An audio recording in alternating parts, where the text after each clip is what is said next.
Buenas tardes, maestra y compañeros todos.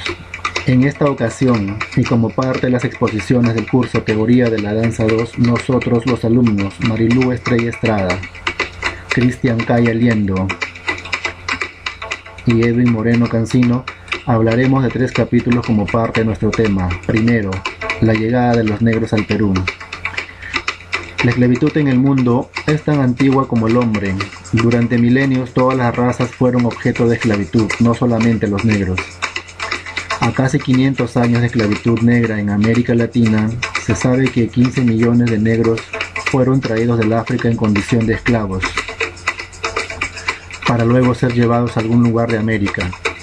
Un tercio de ellos llegaron al Brasil, la tercera parte a Hispanoamérica continental y el resto fueron llevados al Caribe y Estados Unidos. En 1528 llegaron al Perú por el Atlántico para ser desembarcados primero en Cartagena de Indias y luego ser llevados a Puerto Velo en Panamá. De ahí los llevarían por tierra al Océano Pacífico, navegando así rumbo al sur con destino al Callao, como vemos y apreciamos en el mapa. En el transcurso del viaje, que podía durar de 4 a 5 meses, llegaron a morir 1,5 millones de esclavos, siendo estos tirados al mar. A los esclavos que estaban a punto de morir también los tiraban al mar, pero antes les cortaban las orejas, ya que era una forma de probar la especie y poder cobrar. Durante el siglo XV y a mediados del siglo XIX, la mayoría de los esclavos eran negros. Ya para la mitad del segundo siglo XVI, más de 3.000 negros se encontraban en el Perú, la mitad de ellos en Lima. Debido a las múltiples enfermedades que trajeron los conquistadores, la raza en el continente joven se fue extinguiendo. Para el caso del Perú fueron catastróficas, sobreviviendo solo uno de 25 indios. El Nuevo Mundo quedó casi vacío, no había mano de obra, todas se morían a causa de las enfermedades. Esto produjo el interés de adquirir mano de obra negra proveniente del África, para así poblar América nuevamente. A los esclavos se les distinguía por 2 razones. A los nacidos en África se les llamaba bozales.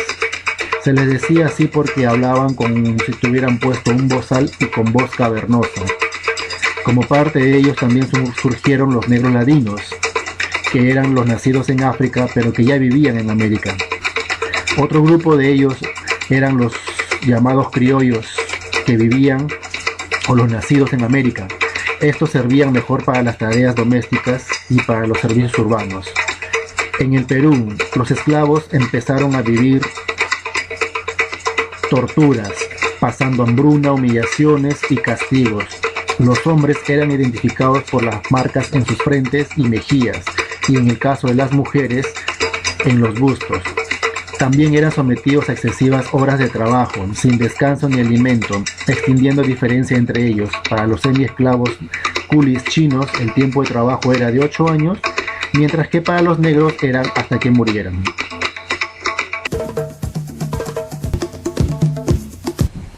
Los afrodescendientes fueron figuras importantes que marcaron historia en el Perú, como Micaela Bastidas, que nadie sabe que ella fue una afrodescendiente, siendo importante su participación en la historia del Perú.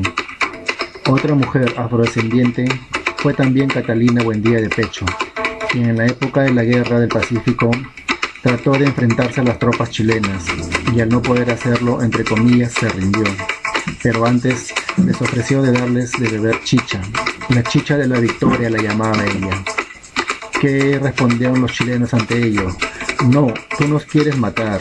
Entonces, para apaciguar esto, ella toma primero el primer vaso y luego les da de beber a todas las tropas. 20 minutos después muere doña Catalina y con ella toda la tropa chilena. Otro personaje considerado el primer afrodescendiente con título de medicina en el Perú fue José Manuel Valdés, catedrático y pronto médico, que en 1806 recibe de Carlos IV de España la dispensa de color. ¿Qué era la dispensa de color? Era un permiso especial para ser admitido en la Universidad de San Marcos. ya que este era un negro letrado. Muchos de los esclavos que lucharon batallas y guerras significativas para el Perú. Es así que en 1820 José de San Martín desembarca en Baracas y luego de ello se traslada a Huaura. ¿Por qué? Porque necesitaba de los esclavos para poder combatir las guerras. A cambio de ello, les prometió libertad. Un claro ejemplo fue la Guerra del Pacífico, donde un gran número de combatientes fueron negros esclavos. Hablamos de nuestro máximo representante, Miguel Grau, quien muy pocos saben que el monitor Huáscar que él condujo estuvo compuesta por afrodescendientes. Otra batalla también inmemorable fue la del combate de 2 de mayo, que no solo sella la independencia del Perú, sino también la de todo un continente. Un año después, en 1821, José de San Martín presentaría el decreto Libertad de Vientres, pero ninguna persona lo obtuvo. Por lo contrario, el presidente Agustín Gamarra, el 28 de julio de ese mismo año, derogaría ese decreto, diciendo que todo esclavo pertenecería en la tutela de sus amos hasta cumplir los 50 años. En 1854 no existió una liberación de esclavos por parte de Ramón Castilla. Por lo contrario, el Estado peruano hizo una compra masiva de esclavos, pagando por cada uno de ellos. Esto hizo más rico al terrateniente y más pobre al esclavo, a quien solo se le otorgó una carta de libertad. Los esclavos que no eran libres eran considerados fugitivos. Para ello veremos lo que es los cimarrones y los palenques. ¿Qué cosa eran los cimarrones? Los cimarrones eran los esclavos rebeldes, algunos fugitivos que llevaban una vida de libertad en rincones apartados de las ciudades, campos, llanuras o valles, también llamados palenques. En 1713, Francisco Congo rompió las cadenas de la esclavitud en una hacienda de Pisco y no paró de caminar hasta lograr su libertad, convirtiéndose así en un cimarrón. Un día después llegó a Huachipa y encontró un quilombo donde vivían africanos, también llamados cimarrones, que habían escapado de sus dueños y de los lugares que estaban encadenados a trabajos de por vida o hasta que mueran. Los palenques, según el historiador Flores Galindo, los palenques eran organizaciones de negros fugitivos que se extendieron por toda América Latina.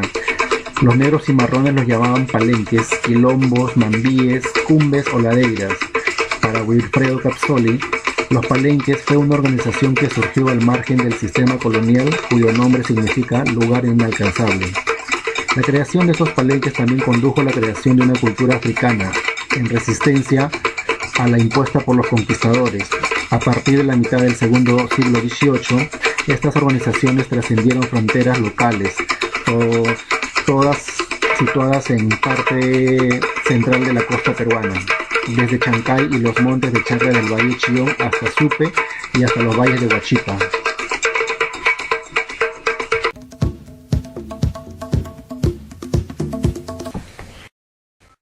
Origen de la danza Son de los Diablos. Esta danza fue el resultado de la discriminación dentro de la religión católica. El Corpus Christi, que en latín quiere decir cuerpo de Cristo o solemnidad del cuerpo y la sangre de Cristo, es una fiesta de la Iglesia Católica destinada a celebrar la Eucaristía. Su principal finalidad es proclamar y aumentar la fe de la Iglesia Católica en Jesucristo presente en el Santísimo Sacramento.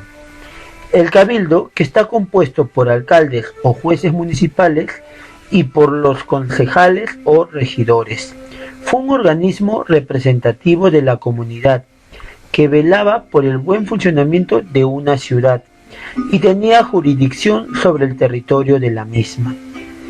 Este cabildo invitó a los negros de diferentes etnias a representar las danzas de sus países detrás de la procesión del Corpus Christi.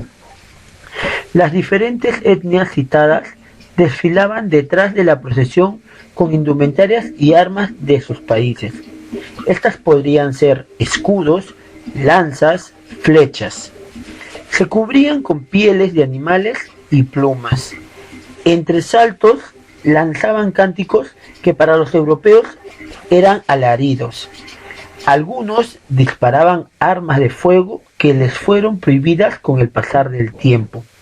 Según sus conceptos y su representación, para ellos era la siguiente: la procesión del Corpus Christi iba adelante y esto representaba el bien y lo bueno. En cambio, los negros esclavos se encontraban detrás de la procesión y por sus rasgos físicos y color, pues estos representaban el mal y lo malo. Para la clase dominante, este espectáculo era lascivo, erótico, sexual, pernicioso y muy inapropiado. Y es cuando imponen a los danzantes la moderación en sus movimientos y cambio en su vestimenta. Desde ahí empiezan a utilizar vestimenta europea, la misma que pintó Pancho Fierro en sus acuarelas.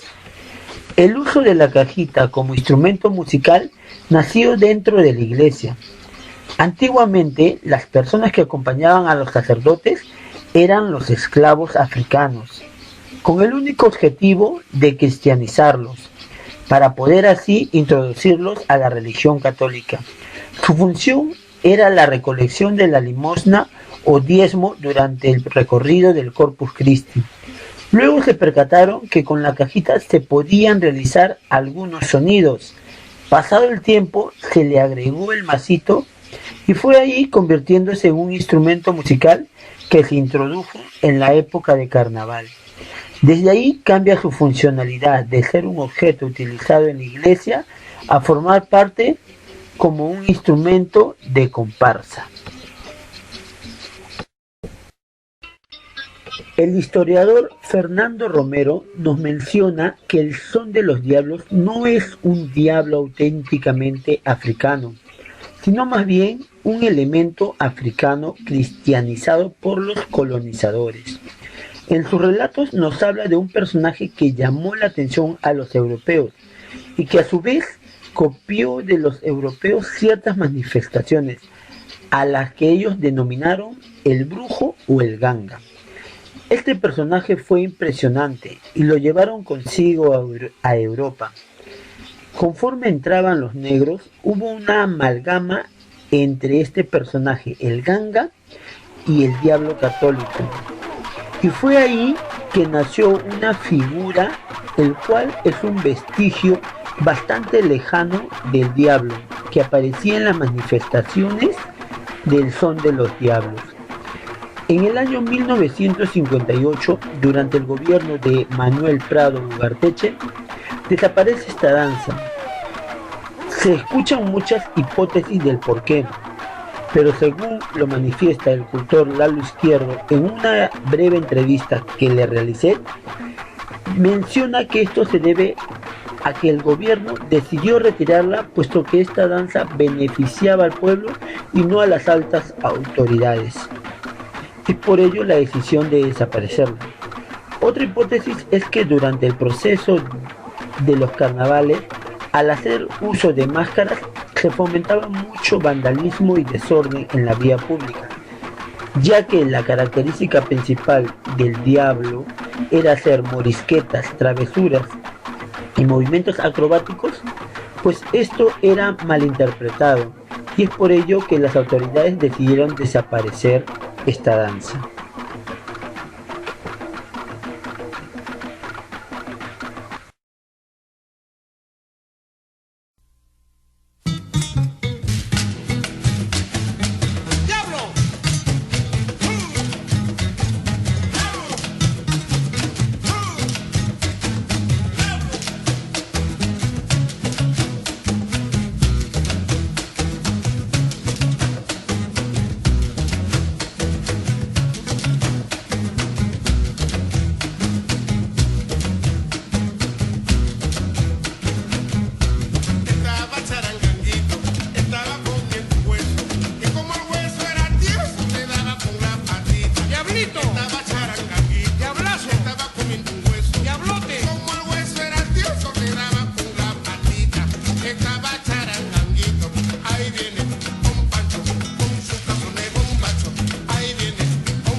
La característica principal de esta danza es que el personaje realiza juegos, morisquetas y movimientos acrobáticos, y para ello requiere ejecutar saltos manteniendo una energía controlada, ya que dichos movimientos son dirigidos. Por momentos hay una suspensión, la cual interpreta a una cualidad que es la de flotar. En la primera postura podemos observar que este ejecutante representa el paso de desplazamiento, siempre apuntando hacia adelante, ¿no? Se encuentra en un nivel medio dentro de su quinesfera. La extremidad inferior derecha es como punto de apoyo. La extremidad inferior izquierda se encuentra detrás, en un nivel medio también. Las extremidades superior derecha va atrás y la extremidad superior izquierda va en un nivel alto. El torso con dirección adelante manteniendo un equilibrio entre ambas extremidades, que a su vez alternan su movimiento, que es dirigido, que van en dirección en un plano frontal. En la siguiente postura podemos observar que el ejecutante representa el paso del susto. Observamos que se encuentra en un nivel medio, sus extremidades inferiores se encuentran flexionadas, las extremidades superiores con los codos flexionados y las manos totalmente estiradas. El torso se encuentra en una postura recta, la energía es controlada, pero también realiza movimientos centrífugos al realizar el susto. La cabeza está en un plano frontal y podemos agregar, y para finalizar, que es el desplazamiento de este personaje no es solo en el espacio dentro de su quinesfera, ya que este se desplaza por las calles y bueno, por lo mismo se desplaza en el espacio general. Gracias.